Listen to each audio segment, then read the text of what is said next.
Oi pessoal, tudo certo?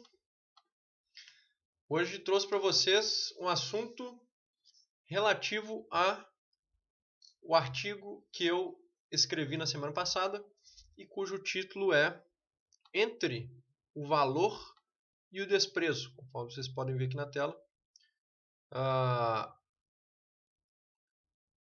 Um artigo que eu escrevi para o site Clube Austral e cujo link deixarei na descrição para quem quiser lê-lo por completo. É um artigo, na verdade, com vários aforismos, fragmentos filosóficos,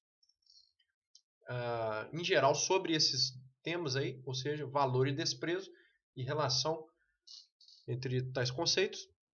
E um dos fragmentos, e que na verdade ele é apenas indiretamente relativo ao tal tema, ou seja, tal tema principal, valor e desprezo, é um que eu escrevi sobre a questão da assimilação no período após um término de relacionamento, e que achei que que seria interessante aqui para o canal, já que tem tudo a ver com parte dos temas que temos tratado acerca de relacionamentos, dessacralização do amor, romantismo, antirromantismo e daí em diante. Tá? Este aqui é um assunto mais, digamos,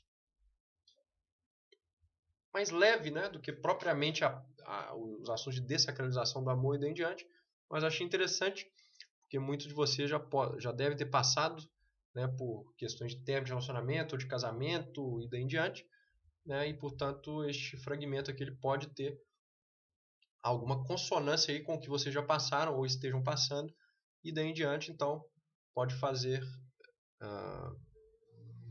pode trazer, na verdade, pensamentos interessantes sobre o tema. Então vou ler para vocês um pouco e falar. A ideia é de que o vídeo não fique tão longo, tá, quanto algum dos vídeos que eu faço aqui no canal, mas que possamos aí ler juntos o fragmento e pensarmos um pouco sobre essa questão. Então vamos lá, vou começar a leitura. Fragmento número 9.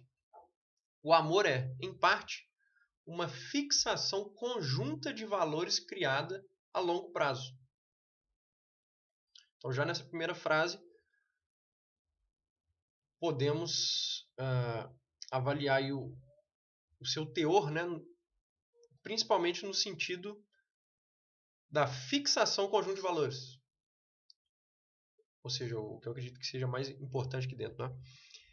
Ou seja, o fato do amor ser sob determinada perspectiva, tá? Que eu já trouxe aqui no canal para vocês muitas perspectivas do que é o amor, certo? Tanto o amor mais romantizado que o não romantizado, o amor enquanto natureza também, né? O que ele tem, né, no seu sentido mais psicológico, tudo isso eu já abordei em vários vídeos, e aqui é uma outra faceta também, através da qual a gente pode encará-lo. Ou seja, esta relação amorosa, digamos assim, e isso pode se estender também para o conjunto familiar, tá? Embora aqui eu traga mais no sentido de relacionamentos, mas pode ser expandido também. Então ele é em parte uma fixação conjunta de valores, ou uma tentativa pelo menos disso, porque de fato, quando você convive com uma pessoa a longo prazo, né, se você está numa convivência diária com a pessoa, vocês vão como que criando uma hierarquia de valores semelhante, ou parcialmente semelhante. De modo que, por exemplo, quando vocês observam, um casal vai observar uma determinada coisa, eles tendem a julgar ali com alguma semelhança a determinada coisa, certo? Por exemplo, uma música, né? Um estilo musical, um filme, né? Como eles fizeram muitas coisas juntas ao longo de muito tempo, o que acontece é que você vai tendendo a hierarquizar aquelas coisas ali na sua própria memória de uma forma também distinta. Desculpem, semelhante. Certo? Tanto é que dos maiores sofrimentos, digamos assim, depois de um tempo de relacionamento, né, e isso aí todo mundo que passou pode relembrar, né, por si próprio, é justamente quando fatos ou coisas semelhantes a que ocorriam dentro de relacionamento, ela volta a ocorrer na vida. Então, por exemplo, você com o seu namorado ou namorada, né, ou com o seu esposo ou esposa, observavam determinada coisa na rua sempre que passava naquele lugar. Então, se você depois daquilo, você passa por aquele mesmo lugar, você tende a relembrar. Certo? Por quê? Porque vocês fixaram algo juntos na memória. Então, você associou aquela coisa, não só a coisa em si, mas também a pessoa. Ou seja, uma fixação conjunta. Né? Não só de valores aí, né? Extrapolando a minha própria frase ali, não apenas uma fixação de valores acerca daquela coisa, mas a sua própria memória ela vai além e fixa a imagem da pessoa junto com aquilo também. Então é por isso que muitas cenas podem trazer tristeza depois de um término. Justamente porque todas as coisas que você viveu com a pessoa não foram apenas associadas aos valores que vocês criaram ali juntos daquela coisa, mas também a própria pessoa. Então a imagem da pessoa vai estar associada a muitas coisas. E como você viveu muito tempo com a pessoa, né, claro que isso vai de acordo com o tempo. Né? Obviamente, quanto mais tempo, mais fatos juntos vão ser vividos e, portanto, mais coisas estarão associadas àquela presença. Ou seja, a presença da pessoa. E, portanto, mais coisas vão ser motivo de um sofrimento, digamos assim. Certo? Então, é nesse sentido que eu escrevi essa primeira frase. Continuando. Isso faz os mesmos atos e objetos terem um peso parecido dentro da memória, a qual, a partir de então, ganha um aspecto de unidade a dois. Ou seja, a memória, quando ela faz todo esse processo que eu disse antes, ou seja, ela hierarquiza determinados valores associados às coisas. E não só isso, mas também ela vai juntar a esta coisa a memória, ela vai juntar a presença da própria pessoa que avaliou com você aquele fato específico. Então, nesse sentido, coisas relativas a memórias, as memórias ganham um aspecto de unidade a dois. Então, quando essa unidade é quebrada, portanto, com o próprio rompimento de uma relação, a sua memória ela ainda quer ver a coisa como uma unidade a dois. Só que ela não consegue mais porque a pessoa já não está na sua vida. Então você tem esta quebra de uma unidade, embora seu cérebro tenda a ficar procurando esta unidade ainda. Quanto mais ele vai procurar, mais tempo, por exemplo, você vai sofrer. Se você consegue superar isso mais rápido, você consegue sofrer menos, digamos assim. Então, essa questão da nossa memória, né? Fixar essas questões e, portanto, gerar esta aparência, na verdade, uma unidade a dois, né? Porque também, até que ponto isto é uma verdade do ponto de vista ali, da própria situação, né? E até que ponto também a nossa imaginação que está criando no meio do relacionamento toda esta fixação de valores conjuntos, né? Porque também a gente pode imaginar que a pessoa tem aquele mesmo valor, mas né, que ela dê o mesmo valor à coisa, mas talvez ela não dê. Então, na verdade, em muitos aspectos a gente pode se enganar acerca da pessoa, né? E na verdade criar uma imagem, certo? E acreditar naquela própria imagem. E isto ajuda o cérebro a reconhecer uma unidade, mas que na verdade foi uma unidade forjada na imaginação. Com isso eu não estou falando que é em todos os casos, tá? Estou falando que pode ser que parte desse processo ele seja de fato imaginário, ele não seja algo baseado na realidade efetiva, né? Com isso não estou dizendo que os relacionamentos são falsos completamente, não, tem coisas reais ali, mas parte dele sempre vai ser uma coisa imaginada, certo? Como tudo na vida, né? Não só os relacionamentos. Então, como grande parte é uma coisa imaginada, esta unidade a dois ela também é forjada na imaginação e não só através da realidade. E depois eu continuo. Ademais, processo semelhante em escala mais ampla existe ainda na formação de uma cultura, embora as memórias aí se dirijam antes mais a símbolos compartilhados do que a vivências conjuntas. Então aqui eu faço uma pequena digressão aproveitando o assunto, né, dentro deste fragmento, para então exemplificar também no caso da formação de uma cultura, né, ou seja, um povo em geral. Por quê? Porque o que pensa, o que a gente pensa e o que a gente pode observar na formação, por exemplo, de um povo? A fixação, ao menos parcial, de valores conjuntos. Certo? É por isso que, por exemplo, os russos têm algumas características que outros povos não vão ter. E daí em diante. Claro que isso pode se estender a muitas coisas. Por exemplo, a língua. Né? A língua vai dar determinada cara para um povo, isso é uma coisa. Mas, querendo ou não, vão ter determinados valores que vão pesar, por exemplo, mais dentro de uma cultura que outra.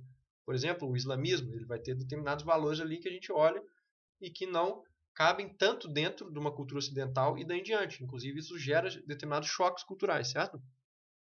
Só que isso, então, tem uma semelhança, né, só que em larga escala com aquilo que é feito dentro de uma relação a dois. Ou até mesmo de amigos, digamos assim, né? Se você tem muitos amigos ali, um grupo de amigos, né, que você mantém durante sua vida, vocês também vão criando memórias juntos. Vocês vão criando valores juntos. Vocês vão criando aspirações, desejos juntos, daí em diante, né? E uma vez que isso é criado, você tem memórias em conjunto e você tem valores em conjunto. E isto, então, quando a gente expande isto que existe dentro de uma relação a dois, ou de relações de amizade, ou dentro de uma família, quando a gente expande, a gente nota que também é um processo semelhante dentro de uma formação de um povo. Certo? Ou seja, a fixação a longo prazo de determinados valores, bem como uma espécie de unidade a partir de memórias em comum. Só que não dessas memórias de um relacionamento, obviamente, né? Mas como eu digo ali no final, embora as memórias aí se dirijam antes mais a símbolos, ou seja, símbolos compartilhados, né? Mais a estes símbolos do que a vivências conjuntas, que seria o caso de um relacionamento. Então é interessante, né? Quando a gente expande essas questões do relacionamento para uma escala maior, a gente nota também que há consonâncias, né, com o desenvolvimento de um povo ou de uma cultura. Tá? Continuando então aqui a leitura. Também por isso, a destruição de um amor consiste em um adaptar-se a um novo mundo, novos hábitos e grupos, sem tantas memórias e valores conjuntos. E sua dor é, muitas vezes, a dor de uma readaptação solitária e de uma reorganização de si perante o inabitual. Um processo que se assemelha ao voo exaustivo do pássaro que, acostumado à mesma rota e aos mesmos ventos e desvios, tem agora que despender maior concentração e energia para aprender novos rumos e pousos, novos fôlegos e altitudes. E só voltará a se sentir como antes na medida em que puder superar tal processo assimilando. Com efeito, suas dores são as dores da assimilação. Então vamos por parte aí.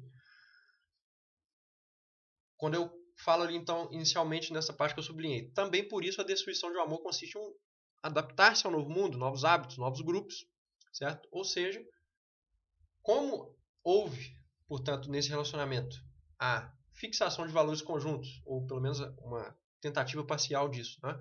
Em um aspecto de unidade, quando isso se dissolve, você vai ter que adaptar-se a novas relações, mesmo que elas não sejam amorosas, a um novo mundo, digamos assim, novos hábitos e grupos.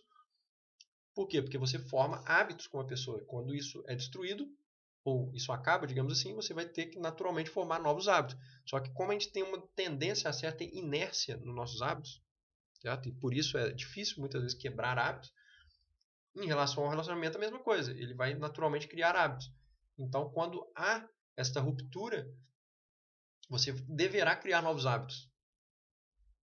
Sem tantas memórias e valores conjuntos, conforme escrevi. Ou seja, esses novos hábitos eles vão ser um hábito voltado a coisas com as quais você não está acostumado. Certo? E também coisas com as quais você não tem essa fixidez dos valores. Ou pessoas com as quais você não tem esta fixação conjunta de valores. Então, por isso eu digo, a sua dor é muitas vezes a dor de uma readaptação solitária. Por que solitário? Porque você vai ter que, por si mesmo, reorganizar todas essas coisas perante o inabitual. Ou seja, com aquilo que você não tinha um hábito de relacionar, você vai ter que relacionar-se. Então, nesse processo, não tem como ele não ser um processo doloroso, digamos assim, para o próprio corpo, né? Para o cérebro e daí em diante. Por quê? Porque é um estado de readaptação. Então, eu faço aqui a metáfora. Né? Como um pássaro que, acostumado à mesma rota e aos mesmos ventos, né, tem agora que despender maior concentração e energia para aprender novos rumos e pousos, novos fôlegos e altitudes. Então, imaginem um pássaro, certo? Que ele faz sempre a mesma rota. E aí, do nada, ocorre algo que ele tem que desviar daquela rota. Só que para isso ele vai ter que fazer outras coisas. Ele vai ter que aprender novas coisas. Por quê? Porque pode ser mais longe a outra rota, né? Ele vai ter que pousar em outro lugar, que talvez seja mais perigoso ou não. Né? Então ele vai ter que reaprender tudo isso. Então esse reaprendizado ele também vai carregar consigo certa dor. Né? A gente pode, claro, interpretar a dor aqui não no sentido romântico da coisa, né? Mas no sentido de um mal-estar mesmo fisiológico, pelo qual você vai ter que passar para readaptar-se. E por isso que eu termino então este fragmento dizendo: com efeito, suas dores são as dores da assimilação. Então, na verdade, é o seu corpo tentando assimilar a novidade através de um processo muitas vezes doloroso. Certo? A assimilação ela pode ser uma assimilação tranquila, mas muitas vezes não é. Porque você, no caso do relacionamento, você não vai ter que encarar somente a própria solidão, digamos assim. Tirando, obviamente, daqueles casos que as pessoas já saem do relacionamento e entram em outro, né? Que não dá tempo nem da pessoa reorganizar as coisas na cabeça dela, nem... Né? Digamos que nem mesmo, muitas vezes, pensar no relacionamento, né, que ela teve anterior para talvez não cometer os mesmos erros no próximo, né? Ou mesmo, né, muitas vezes, a outra pessoa cometeu erros com ela, ou com ele, se for um homem, né? Ela, se for, que eu estou falando em pessoa, né? Não em mulher necessariamente. Mas muitas vezes a pessoa que cometeu determinados erros com você, se você sai e já entra em outro relacionamento, você muitas vezes não viu todos aqueles erros e, portanto, você pode, inclusive, ter um relacionamento com uma nova pessoa que vai carregar aqueles mesmos erros que a outra tinha. Porque não deu tempo de você pensar neles, né? E reconhecê-los, né, de um modo mais profundo, por exemplo, através da psicologia. Certo? Quando a gente estuda a psicologia, a gente consegue observar os relacionamentos de uma outra forma. E essa forma, muitas vezes, vai mostrar para a gente o porquê que a gente demandou determinada pessoa na nossa vida e não outras pessoas. Ou seja, por que a gente demandou determinada pessoa com determinado aspecto psicológico, carregar certas questões familiares, né? E, portanto, agia de determinada forma. Na psicanálise tem muito também essa questão de como a família acaba determinando o comportamento da pessoa a longo prazo quando ela está dentro de um relacionamento. Só que também a pessoa que atrai essa pessoa, ela tem o seu passado, digamos assim, né? Também determinado em parte, aliás, o presente determinado em parte por tal passado, seja familiar, seja de outro relacionamento. E, portanto, um atrai o outro, né? Nesse sentido também psicológico. Porque muitas vezes a gente pensa os relacionamentos apenas como uma atração que advém de uma coisa fisiológica no sentido sexual. Isso, claro, ocorre, mas também tem um outro nível do relacionamento, que é um nível muito mais profundo, inclusive, que é o nível de como determinados tipos psicológicos atraem outros, o que não necessariamente tem a ver com a questão sexual. Certo? Por exemplo, uma pessoa que teve um lar um pouco mais caótico, por exemplo, né? Ou seja, ela teve pai e mãe que brigavam muito, por exemplo, ela tende a ter ou a repetir às vezes, ou por vezes, né? Não vou falar que é algo determinado completamente, porque eu não acredito nisso, mas ela tende a pelo menos recriar em parte aquele ambiente familiar da infância dentro de um relacionamento 20 anos depois, por exemplo. Certo? Por exemplo, se o pai da pessoa gritava muito com ela, ou a mãe, ou um irmão, e daí em diante, muitas vezes ela pode tentar reproduzir, né, isso dentro de um relacionamento posterior. Se a pessoa tem uma carência de um pai ou de uma mãe, por exemplo, ela tende a, por exemplo, procurar alguém que substitua, em parte, aquilo que ela não teve na infância. Então você tem essas questões psicológicas quando a gente compreende-as, ou quando a gente as compreende, a gente tem uma outra visão dos relacionamentos. Tá? E começa a compreender melhor por que eu atraí determinada pessoa e não outro tipo. Né? Ou muitas vezes, por que eu continuo atraindo os mesmos tipos de pessoa? Também existe muito isso. Certo? Quando as pessoas estudam, por exemplo, as questões de transtornos de personalidade, por exemplo, como o narcisismo. Né? Uma das coisas que é receitada, entre aspas, né? Essa não é a palavra certa, mas estou usando aqui na falta de uma melhor. Quando é receitado para a pessoa que ela não procure mais pessoas de determinados tipos, para que ela não continue a atrair, por exemplo, pessoas narcisistas para sua vida, é justamente nesse sentido. Ou seja, que a pessoa ela tem que quebrar com esses ciclos, justamente porque ela tem, em função de sua própria psicologia, uma tendência a atrair determinados tipos. Entre esses tipos pode estar, por exemplo, pessoas com transtornos psicológicos. Então existem pessoas que têm tendências a atrair isso em função de sua própria questão psicológica. Então a pessoa precisa quebrar aqueles padrões psicológicos dela para que ela consiga não querer se relacionar mais com pessoas de determinado tipo psicológico que a prejudicam. Mas isso muitas vezes requer um longo aprendizado e um conhecimento de si mais alto. Por quê? Porque para fazer isso você vai ter que primeiro ficar sozinho, né? E segundo, você vai ter que olhar para dentro de si mesmo, né? No seu próprio abismo, digamos assim, e muitas vezes vai ter que lidar com as suas maiores dores. Por quê? Porque muitas vezes você vai atrair determinado tipo de pessoas, não porque a outra pessoa é necessariamente ruim, mas porque você mesmo tem coisas que são negativas ao longo de sua vida. Então, essa questão das pessoas muitas vezes não se importarem com essas coisas ou entrarem já em outros relacionamentos daí em diante, tem o ponto negativo de que a pessoa muitas vezes pode estar fugindo das suas próprias questões, ou seja, muitas vezes se faz isso para não se ver isto mesmo que eu acabei de falar, ou seja, para não se deparar com as suas questões mais profundas, porque os relacionamentos, mesmo quando eles terminam, eles têm uma coisa boa que a gente tem que encará-los por esse lado também bom, né? Qual lado? O de que você aprendeu coisas, certo? Mas se você não der tempo para aprender com as próprias experiências, como que você vai ver essas coisas pelo lado bom e aprender com elas? Certo? Então, claro, a pessoa também pode entrar em outro relacionamento, mas continuar às vezes pensando, né, e tentando encontrar coisas no outro relacionamento que, né, pode haver isso também, né? Não é impossível, certo? Só que, obviamente, você vai ter menos tempo e energia para fazer isso e, portanto, a chance de você compreender as coisas que poderiam ter sido melhores, né? Coisas que você mesmo falhou ou coisas que o outro falhou, né? Que você não tinha percebido, né? Essas coisas você vai ter menos tempo para elas e logo a chance de você repetir padrões, etc., nos outros relacionamentos consecutivos é muito maior. E aqui eu nem estou, tá, pessoal, aconselhando ninguém a ter relacionamento ou não ter, tá? Aqui não é este assunto, é simplesmente discutir isso, porque, né, como a maioria das pessoas aí, mesmo que não queira mais ter relacionamentos, como a maioria das pessoas já tiveram, né, e muitas, inclusive, não conseguem superar determinados traumas e daí em diante, eu acho um assunto importante aí para o canal, certo? Que é justamente, inclusive, tem a ver com a questão de um desenvolvimento pessoal, né? Propriamente. Não uma questão necessariamente relacionada a amor e daí em diante, mas uma questão relacionada muito a desenvolvimento pessoal. Por quê?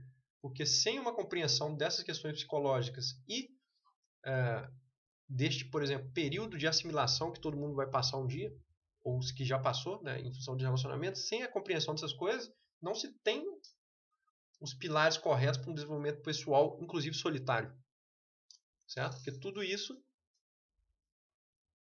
a observação de tudo isso é justamente para contribuir para o seu desenvolvimento pessoal, não necessariamente para a busca, né, da repetição dos mesmos padrões de relacionamento e de novos relacionamentos e daí em diante. Certo? E claro, isso também serve para outros relacionamentos que não apenas os amorosos. Né? Por exemplo, quem teve rompimento com pessoas da família também teve esse período de assimilação, digamos assim. Certo? Porque esse rompimento pode ser um rompimento traumático também, dependendo do grau de afinidade que você tem com a pessoa, com as memórias que vocês compartilham e daí em diante. Né? Então você também vai ter esse período de assimilação. Ou, por exemplo, com alguém que faleceu na sua família, muito próximo, um irmão, um parente próximo, ou até mesmo um amigo, né? Uma pessoa que você compartilhou muitas memórias, muitos valores em conjunto, digamos assim, né? Para pegar o início ali do texto. também você vai ter esse período de assimilação. Certo? Então por hoje é isso, pessoal. Não quero deixar o vídeo tão longo, né? Já temos aí quase meia hora.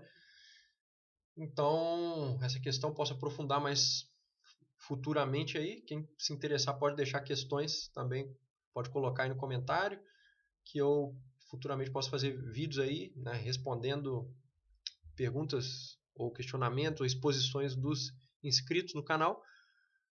Então é isso, pessoal. Deixem comentários, sugestões ou críticas, que estarei aí à disposição para ler e responder. Por hoje é isso. Obrigado a todos pela atenção e grande abraço. Até a próxima.